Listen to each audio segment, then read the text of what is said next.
sanki dokunulmazdı çocukken ağlamak. Alışır her insan, alışır zamanla kırılıp incinmeye. Çünkü doğan yıkılıp yıkılıp yeniden ayağa kalkınmaz.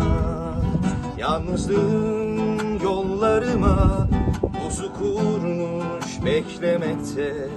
Acılar gözlerini dikmiş üstüme nöbette. Bekliyorum, bekliyorum, bekliyorum. Hadi gelin üstüme, korkmuyorum. Bulutlar yüklü hayatı hayacak, üstümüze hasret.